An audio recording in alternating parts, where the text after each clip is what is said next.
मैं तेलंगाना से हूँ। बिहार। बिहार। केरला। मध्य प्रदेश। मध्य प्रदेश। उत्तर प्रदेश। आंध्र प्रदेश। हरियाणा। उत्तर प्रदेश। महाराष्ट्र। मध्य प्रदेश। नोएडा उत्तर प्रदेश। हरियाणा। वेस्ट बंगाल। अरुणाचल प्रदेश। बिहार। केरला। दिल्ली। दिल्ली। महाराष्ट्र। उत्तर प्रदेश। हरियाणा। राजस्थान। बिहार। झारखंड। नमस्कार, आप सभी का अरुणाचल मिरर में स्वागत है। मैं इस वक्त FTI यानी फिल्म एंड टेलीविज़न इंस्टीट्यूट चोटे में मौजूद हूँ। और यदि आप एंटरटेनमेंट की दुनिया में जाना चाहते हैं, यदि आप क्रिएटिव में रुचि रखते हैं या आर्ट्स में यानी कला में आप कला की दुनिया में आर्ट्स में आप रुचि रखते हैं, तो ये FTI यानी फिल्म एंड टेलीविज़न इंस्टीट्यूट जो है आपके लिए एक बेहतरीन जगह बन सकता है। और ये एक जो आर्ट्स में जो एंटरटेनमेंट की दुनिया में जाना चाहते हैं उनके लिए जो है ये एक मंदिर की तरह है FTI। और इसके ज़रिए ही आप अपने मंजिल तक पहुंच सकते हैं, आप अपने सपनों को पूरा कर सकते हैं। लेकिन स्टूडेंट लोगों का कहना है कि यहाँ पर जो है उन लोगों का जो बुनियादी चीज़ें हैं वो भी उन लोगों को नसीब नहीं हो रहा है।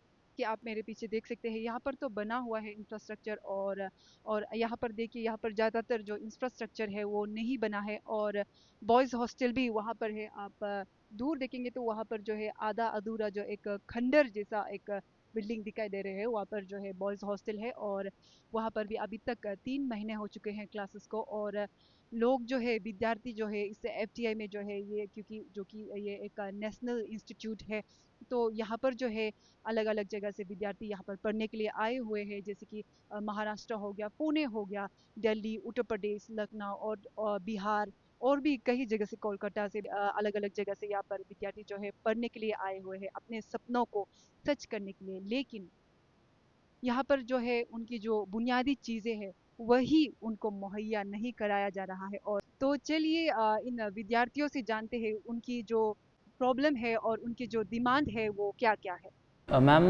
सबसे पहले तो हमारी प्रॉब्लम शुरू होती है एडमिशन लेने से पहले। एडमिशन लेने से पहले जब प्रोस्पेक्टस में आप देखोगे तो हमारे बस ये जो रेसिडेंशियल एरिया है जहाँ पे अभी हम लोग हैं, ये जो स्ट्रेच है इधर लगातार, उसकी फ़ोटो थी। उसके अलावा कोई भी विजुअल रेफरेंस नहीं था। हमने सिर्फ FTI के ब्रांड नेम पर एडमिशन यहाँ पे अप्लाई किया था। अप्लाई करने के बाद जो भी प्रोसेस हुआ, उसके बाद जब हमने सिलेक्शन प्रोसीजर ख़त्म हो गया और सिलेक्शन जब फाइनली डॉक्यूमेंट्स फिल करके भरने थे, फ़ीस पेमेंट करना था, उसमें एक जनरल बॉन्ड करके एक स्टेटमेंट एक डॉक्यूमेंट आया था। उसमें हमने एक पॉइंट रेज़ किया था जिसमें लिखा हुआ था उस बॉन्ड में कि यहाँ के इंफ्रास्ट्रक्चर, फैकल्टीज़ और फैसिलिटीज़ के बारे में आपको ओरिएंटेशन में बता दिया गया है और आप इस चीज़ पर अग्री करते हैं और आप आगे चल के आगे कुछ भी सवाल नहीं उठाएंगे। इस पॉइंट पे हमने सवाल पूछा था बाकायदा मेल करके, बहुत बच्चों ने किया था SRFTI को, एडमिशन सेल को, कि ऐसा कुछ हमें बताया नहीं गया है, तो आप हमें प्लीज़ बताइए, थोड़ा क्लैरिटी दे दीजिए, तभी तो हम आगे एडमिशन लेंगे। तब क्योंकि साइन करना होता है बॉन्ड में प्रॉपर नोटराइज करके, तो वो भी उन्होंने रिस्पॉन्स नहीं किया। पर अल्टीमेटली क्योंकि 22 अक्टूबर नज़दीक आ गया था तो सभी लोगों को सीट रिज़र्व करने के लिए फाइनली वो भरना ही पड़ा था, मतलब टेक्निकली। तो वहाँ से प्रॉब्लम शुरू हुआ। सबसे पहला तो ठीक है, वहाँ से एडमिशन हो गया। फिर एडमिशन होने के बाद हम लोग लगभग 15-20 दिनों बाद हमें मेल आता है IFI जाने के लिए, और उसमें लिखा था कि आपको in campus classes will resume after IFI and it will be communicated later. So उस मैसेज को पढ़ के जितने भी लोग यहाँ पे बैठे हैं कुछ ना कुछ काम कर रहे थे। हमारे कुछ फ्रेंड्स हैं जो मुंबई में फिल्म इंडस्ट्री में काम कर रहे थे, कुछ लोग जॉब कर रहे थे, हाई पेइंग सैलरी पे थे। सब ने जॉब छोड़ दिया और जो भी प्रोडक्शन कर रहा था सब लोग सब ने छोड़ दिया, क्योंकि अल्टीमेटली बुलावा आ गया था उधर से। तो अब जब ख़त्म हो गया IFI के बाद जब हम लोग वापस, मतलब इन स्ट्रेच वी कैन से 3 से 4 महीने कोई कम्युनिकेशन नहीं था ऑफिशियल कि कब बुलाया जाएगा।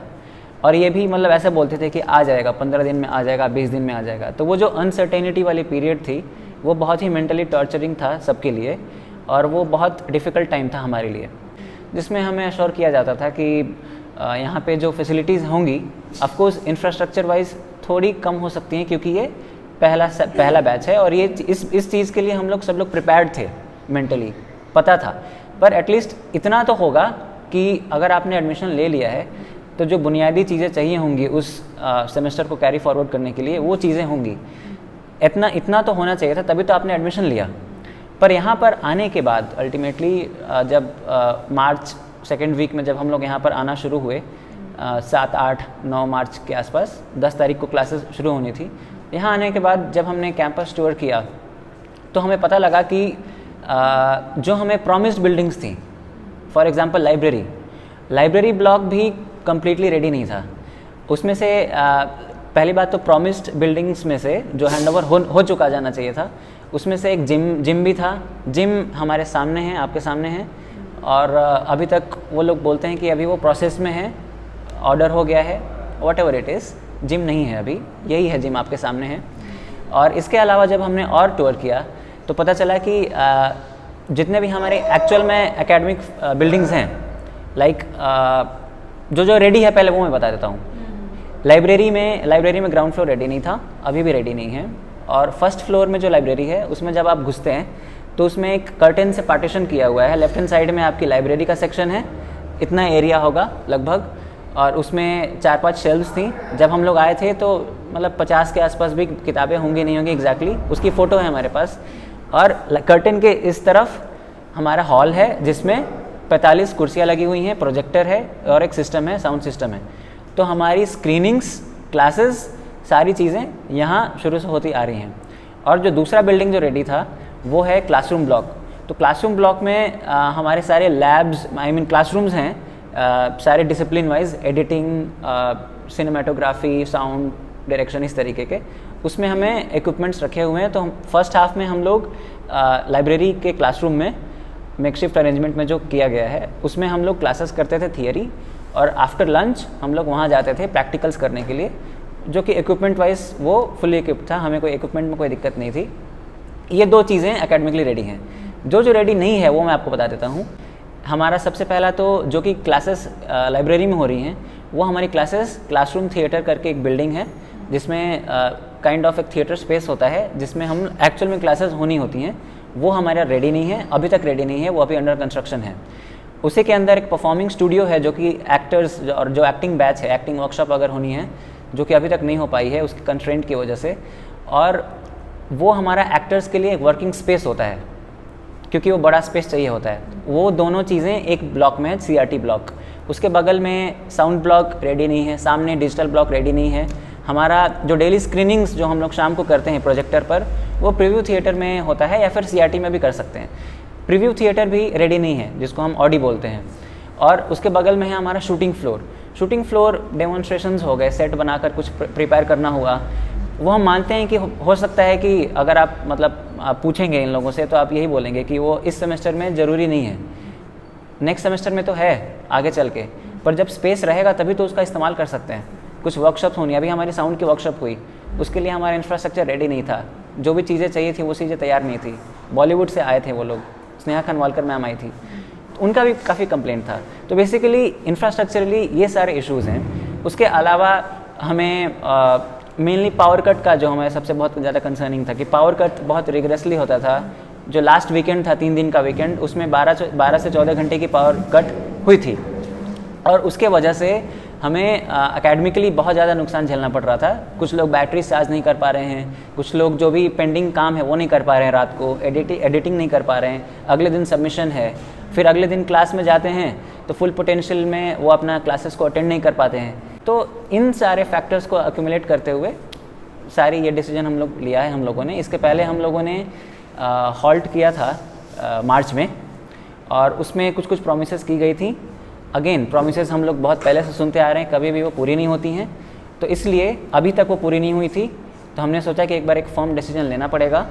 तो सारे प्रॉब्लम्स को अक्यूमुलेट होने के बाद हम लोगों ने ये डिसीजन लिया कि हम लोग एक फिर से इंडेफिनिट एकेडमिक हॉल्ट करते हैं और आपको अप्रोच करते हैं। मैम मैं बताता हूँ उसका रीज़न क्या है कि हम लोग FTI अरुणाचल प्रदेश के नाम से हमारे प्रोस्पेक्टस और हर जगह यही मेंशन्ड है, पर एक्चुअली ये कहीं पे ऑफिशियली अभी तक रजिस्टर्ड नहीं है, क्योंकि कुछ बच्चे लोन के लिए गए थे एडमिशन लेने से पहले, उनको बैंक से ये बोला जाता है कि ये ऐसा इंस्टीट्यूट कहीं है ही नहीं, मतलब because it is not officially registered in the records में भी। अब उसके वजह से क्या हो रहा है कि अभी हम लोग वेबसाइट भी SRFTI का यूज़ कर रहे हैं। SRFTI जो कोलकाता है, जो हमारी मदर इंस्टीट्यूट है, उनकी वेबसाइट पे हमारा एक पेज बना हुआ है और उसी पे हमारी सारी चीज़ें हो रही हैं। वो भी जब हमने एडमिशन लिया था वो भी कम्प्लीटली रेडी नहीं था, रिसेंटली अभी उन्होंने अपडेट किया है, पर वो भी बहुत ही मिसगाइडिंग है। अगर आप उस पेज पर जाते हो और लाइब्रेरी पर क्लिक करते हो तो वो SRFTI की लाइब्रेरी दिखती है, हमारी नहीं दिखती है। तो ऐसे बहुत लोग मिसगाइड भी हो रहे हैं।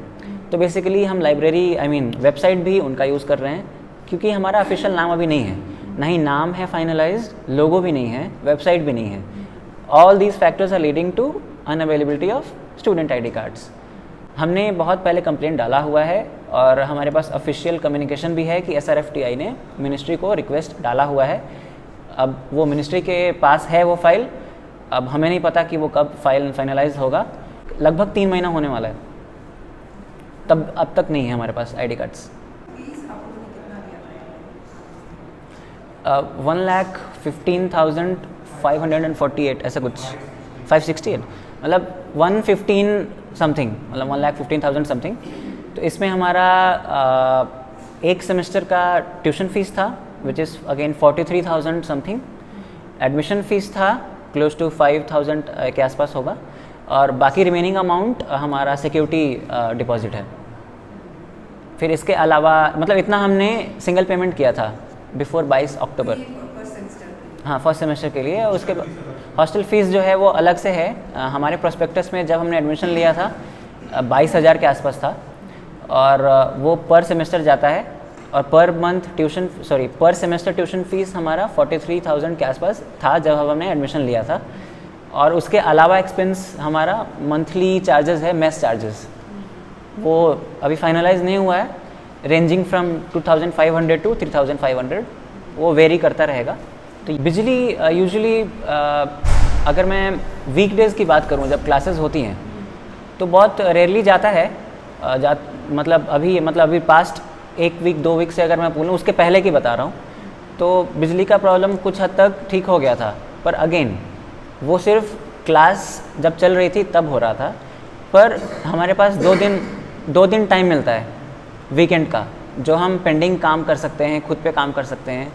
तो वो वीकेंड में क्या होता है यूजुअली कि यहाँ पे शायद शेड्यूल्ड मेंटेनेंस होती है बिजली की, तो सैटरडे को सुबह से जाकर शाम तक बिजली नहीं रहती है।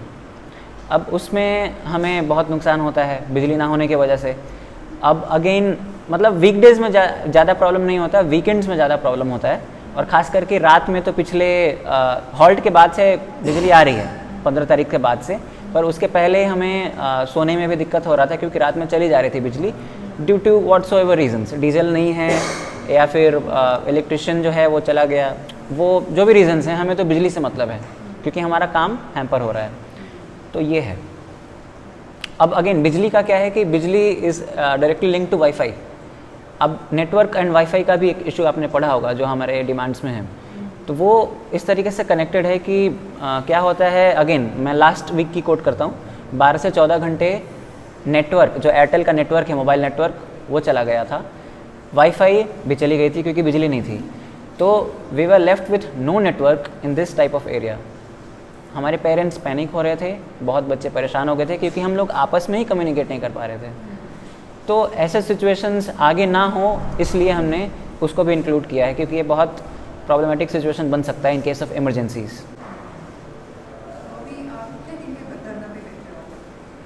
15 तारीख से शुरू किया है, हमारे इमीडिएट डिमांड्स हैं। आज पूरे हो जाएंगे तो कल से क्लासेस शुरू कर देंगे।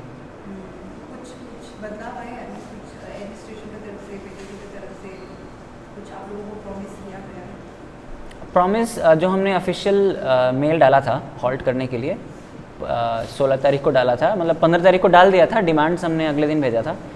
तो उस पर लास्ट संडे को एक रिस्पांस आया था, पर वो कुछ भी स्पेसिफिक नहीं था। ये जो हम लोग पहले से सुनते आ रहे हैं वही सारी चीज़ें थी कि ये प्रॉब्लम 2 वीक में सॉल्व हो जाएगा या फिर सो एंड सो। और उसमें भी कभी भी हमारे पूरे पॉइंट्स को एड्रेस नहीं किया जाता है। कुछ पॉइंट्स एड्रेस करके फिर हमसे एक्सपेक्ट किया जाता है कि हम क्लासेस आ जाएं, तो ये मैम नहीं हो सकता, क्योंकि शुरू से हम लोग रेस कर रहे हैं, और आप कुछ भी उसमें से थोड़ा सा आंसर करके और आप दे देते हैं तो वो आपको सारी चीज़ों को आंसर करना पड़ेगा और एक सोल्यूशन निकालना पड़ेगा। अब हमें प्रोमिसेस नहीं चाहिए। मेल में हमारे इंफ्रास्ट्रक्चर से पहला डिमांड है। अब इंफ्रास्ट्रक्चर में हमारा है कि CRT सबसे पहले, जो कि क्लासरूम थिएटर है, तो क्लासरूम थिएटर वो बन जाए। जो अप्रोच रोड्स हैं, अगर आप इधर जाएंगे कैंटीन के बाद, तो अभी जैसे बारिश होने लगी, रात में बारिश होती है, वहाँ से लैंडस्लाइड हो जाता है, तो वो चीज़ ना हो उसके लिए रिटेनिंग वॉल्स बनाए जाएँ ताकि मिट्टी रोड पर ना आए, बच्चे गिर ना जाएँ, कीचड़ ना हो रोड पे। तो ये है कि मेरे डिमांड में हमारा अप्रोच रोड्स जो बन रहा है वो है। तो इंफ्रास्ट्रक्चर वाले पॉइंट में मेनली यही है। बिजली में है कि हमारा 24/7 पावर बैकअप होना चाहिए। हम ये नहीं कह रहे हैं कि आप 24/7 जनरेटर चलाओ अगेन, क्योंकि ये ऐसा कम्युनिकेशन हो जाता है, मिसकम्युनिकेट हो जाता है। हमें पावर से मतलब है, आप जनरेटर चलाओ, बिजली लाओ, कैसे भी लाओ, हमारा काम नहीं रुकना चाहिए। वो इलेक्ट्रिसिटी में ये है। पानी में क्या है कि पानी जो क्लीन ड्रिंकिंग वाटर है, कल ही हमारे फ़िल्टर्स साफ़ हुए हैं। ये जो हमारे वाटर फ़िल्टर्स हैं, वाटर प्यूरीफायर्स, जो कि बहुत पहले जब हम लोग शुरुआत में यहाँ पर आए थे, वो कुछ मतलब प्रॉब्लम्स के वजह से वो काम करना ढंग से बंद कर दिया था, तो वो अभी जाकर साफ़ हुआ है। तो तभी हमने डिमांड किया था कि जो हमारे RO वाटर्स हैं, जार में जो आते हैं, वो हमें प्रोवाइड करें। तो हमें प्रोवाइड किया भी गया था, पर क्या होता है कि हमें बार बार पोक करना पड़ता है, बोलना पड़ता है कि सर पानी ख़त्म हो गया, मंगा दो। तो हम क्या होता है कि घूम फिर कर वापस हमारा डिस्कशन और थिंकिंग इन्हीं सब चीज़ों पे रहता है कि अरे लाइट नहीं है, लाइट के लिए बोल देता हूँ, वाईफाई चलेगा, वाईफाई के लिए बोल देता हूँ, पानी नहीं है, पानी बोल देता हूँ। तो हम क्रिएटिवली कुछ सोच ही नहीं पाते हैं, हम इन्हीं सब चीज़ों में रह जाते हैं। तो हमारा यही कंसर्न है कि इसका जो है प्रॉपर एक चैनल बन जाए कि हमें इसके लिए सोचना ही ना पड़े, बनना ना, मतलब बार बार बोलना ना पड़े, ठीक है। और उसके बाद हमारा तीसरा ड्रिंकिंग वाटर हो गया। फॉर्मल रिकग्निशन वाली चीज़ है कि इसको फॉर्मली रिकग्नाइज किया जाए, और जिसमें आपका नाम फाइनल हो जाएगा तो उसके बाद हमारी वेबसाइट बन जाए, हमारे सोशल मीडिया हैंडल्स बन जाए जिससे हम कनेक्ट हो पाएँ एक दूसरे से, और हमारी ईमेल आईडीज़ बन जाएं, स्टूडेंट ईमेल एड्रेस जो होता है, जिसकी वजह से बहुत सारे हम बेनिफिट्स उठा सकते हैं, डिस्काउंट ऑफर्स उठा सकते हैं अलग अलग रिसर्च पोर्टल्स पे, या फिर कोई किसी को कुछ इक्विपमेंट परचेस करना हो तो उसके बहुत सारे पर्क्स हैं। तो वो जब रिकग्निशन वाली पॉइंट में हमारा है कि ईमेल आईडी, लोगो, स्टूडेंट आईडी कार्ड, वेबसाइट, ये सारी चीज़ें हैं। फिर उसके बाद हमारा अगला पॉइंट है कि एडमिनिस्ट्रेटिव इनएफिशिएंसी। तो इसमें क्या है कि यहाँ पे जो टेम्परेरी स्टाफ है, जो यहाँ पे हम लोग काम करते हैं, अब जैसे फॉर एग्जांपल जो हमारा एक्चुअली एडमिनिस्ट्रेटिव यहाँ पे कुछ लोग हैं ही नहीं यहाँ पे, जैसे चीफ एकेडमिक कोऑर्डिनेटर हैं यहाँ पे हमारे, और हम लोग उनको एड्रेस करते हैं, जो कि हमारे प्रोफेसर भी हैं। तो वो हमारी फैकल्टीज़ एक्चुअली हम लोग उनके लिए भी कंसर्न हैं कि वो लोग बहुत ज़्यादा ओवरलोडेड हो जाते हैं, तो उनको एडमिनिस्ट्रेशन का भी भार संभालना पड़ जाता है और पढ़ाना भी पड़ता है। तो वो एक प्लेस में हो, हमारे जो कैंपस के डायरेक्टर हों वो सिर्फ हमारे लिए स्पेशली अपॉइंट किए जाएं, और उसके बाद यहाँ पे रहें वो, ताकि चीज़ों को देख पाएँ। और उनके अलावा जितने भी एडमिनिस्ट्रेटिव स्टाफ होते हैं स्किल्ड, जो मतलब जो उनके लिए ही बने हैं, वो हमारे यहाँ के कैंपस में प्लेस किए जाएं ताकि चीज़ें अच्छे से हो पाएँ। उसके बाद नेटवर्क एंड इंटरनेट कनेक्टिविटी में क्या है कि अभी जस्ट मैंने आपको बताया, पावर कट होता है तो यूजुअली चला जाता है नेटवर्क, तो एटलीस्ट वाईफाई तो ठीक है आता जाता रहता है, पर एटलीस्ट जो नेटवर्क है, फ़ोन का नेटवर्क, ताकि हम कम्युनिकेट कर पाए, कॉल्स कर पाए इमरजेंसी में, वो हमारी कंटिन्यूसली रहे। और अभी 4G है यहाँ पे, एयरटेल 4G, तो हमने ये भी डिमांड डाला हुआ है कि इसको 5G में किया जाए। और अगेन वाईफाई पे है, नेटवर्क एंड वाईफाई वाले पॉइंट में, कि वाईफाई थ्रू आउट रहे, कोशिश किया जाए कि थ्रू आउट रहे। ऑफकोर्स कुछ ना फॉल्ट्स कभी हो जाता है तो उसको रिजॉल्व किया जा सकता है, पर इंश्योर करें कि ये चीज़ें सिस्टम में प्लेस हों। गर्ल्स हॉस्टल में भी वाईफाई नहीं है। Girls hostel are staying in type 4 quarters, यहाँ पे है हमारे, हम लोग भी ट्रांजिट ब्लॉक में रुके हुए हैं, वहाँ पे गेस्ट हाउस है, तो boys are staying in transit block and guest house. तो यहाँ पे हमारे वाईफाई आ गई है, अभी आ गई है, पहले हॉल्ट के से जस्ट पहले काम शुरू हुआ था, और जब हम लोग आए थे तो नहीं था। अभी तक गर्ल्स हॉस्टल में वाईफाई नहीं लगा है। अभी कुछ तो अरेंजमेंट कर रहे हैं, जो मतलब टेम्प्रेरी अरेंजमेंट कर रहे हैं, और आई थिंक लगा नहीं है ना, अभी तक नहीं हुआ है आज तक, एज ऑफ नाउ। पोस्टल और कुरियर सर्विसेज अभी ये तो बेसिक ह्यूमन का नीड है। घर से कुछ सामान मंगाना हो या कुछ भी किताब ऑर्डर करनी हो, क्योंकि किताब से हम अगर बेसिक नीड हो सकता है, किसी को दवाइयाँ मंगानी हो, एनीथिंग। यहाँ पे और क्या जरिया है, पोस्ट के थ्रू आता है। यहाँ पे आपने देखा होगा आसपास कुछ भी पोस्टल सर्विसेज नहीं है, लोकली बेस्ड, आसपास के विसिनिटी में भी नहीं है। तो अभी तक हम लोग दो तीन हफ्ते पहले तक क्या होता था कि FTI का एक टेम्परेरी कैंपस था ईटानगर में, और हम लोग को क्या करते थे कि वहाँ का एड्रेस दे देते थे, और हमारी जो भी कुरियर आता था वहाँ आता था। फिर वहाँ से लेकर हम लोग यहाँ लाते थे, खुद जाते थे वीकेंड्स पे, या फिर कुछ अगर कोई वहाँ जाता है तो ले आता था। तो ये चैनल था, एटलीस्ट चीज़ें आ रही थी। अभी क्या हुआ कि वो टेम्परेरी कैंपस बंद हो गया है। We don't have any address. हमें ये पता था कि ये मतलब नया कॉलेज है, नया इंस्टीट्यूट है, लेकिन नया इंस्टीट्यूट के साथ हम ये भी चाहते थे कि जितनी बेसिक चीज़ें हों वो तो मिले, कम से कम रहने के लिए जगह, वो तो खैर मिला है, उसके लिए कोई दिक्कत नहीं है, लेकिन पीने के लिए पानी, खाना, कम से कम ऐसा खाना हो जिससे हमारा जो दिन का न्यूट्रिशन है वो तो पूरा हो जाए। या फिर पढ़ने के लिए एक डेडिकेटेड जगह हो, क्लासरूम्स हो, जो हमारे प्रैक्टिकल्स के जगह हो वो इतने अच्छी तरीके से बने हुए हो, साउंड का अपना एक पूरा लैब होता है, सारी चीज़ें होती है, उस तरीके की कोई चीज़ नहीं है। CRT हो गया, पहले सेमेस्टर में हमारी क्लासेस जो होनी चाहिए वो कम से कम CRT क्लासरूम थिएटर में होनी चाहिए, लेकिन उसकी जगह पे हमें लाइब्रेरी में बिठा दिया गया है, कुर्सियाँ लगा दी गई हैं, एक वाइट बोर्ड लग गया है, पर्दे लगा दिए गए हैं, उससे काम चलाया जा रहा है। वहाँ पे